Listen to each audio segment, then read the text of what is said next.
నంద్యాలకు చెందిన ప్రణవ్ కుమార్ చిరుతపులి గోరును బంగారు గొలుసుకు చేసుకున్న వీడియోను సామాజిక మాధ్యమాల్లో పోస్టులు చేశారు. ఫారెస్ట్ అధికారులకు సమాచారం వెళ్లడంతో వాటిని హైదరాబాద్ ఫోరెన్సిక్ ల్యాబ్కు పంపించి విచారణ చేపట్టారు. ఈ పులిగోరును శేషు విక్రయించినట్లు బయటకొచ్చింది. ఇక వివరాల్లోకి వెళ్తే నంద్యాల జిల్లా అటవీ పరిసర గ్రామంలో చిరుతపులి గోళ్లను విక్రయించిన కేసులో 7 నిందితులను అరెస్టు చేసి 5 గోళ్లు, 1 బంగారు గొలుసు, 2 చరవాణులు స్వాధీనం చేసుకున్నట్లు జిల్లా అటవీ శాఖ అధికారి ఐఎఫ్ఎస్ అనురాగ్ మీనా తెలిపారు.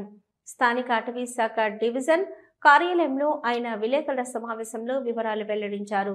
మహానందిలో ఫారెస్ట్ డెవలప్మెంట్ కార్పొరేషన్లో దినసరి కూలీగా పనిచేస్తున్న శేషు కొంతమంది కలిసి అరటి పంట గట్లకు కరెంటు తీగలు ఏర్పాటు చేశారు.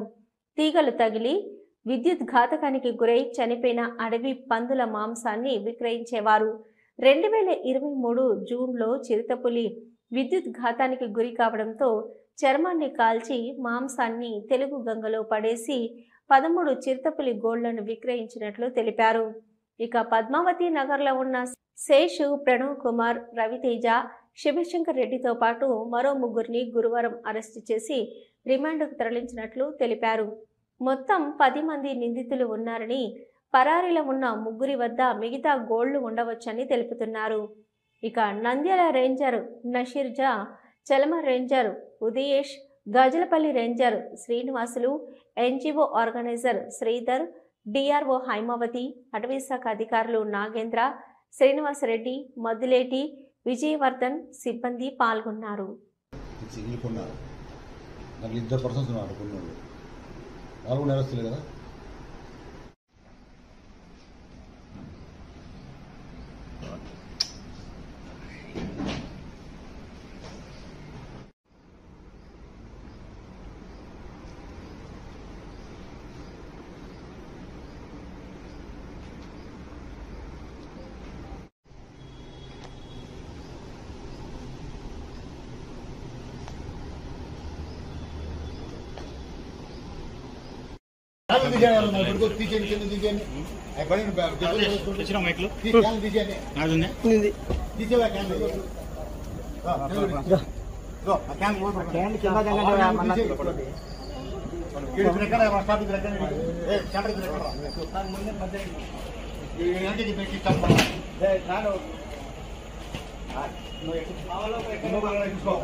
Nandyal deputy director, project director Anurag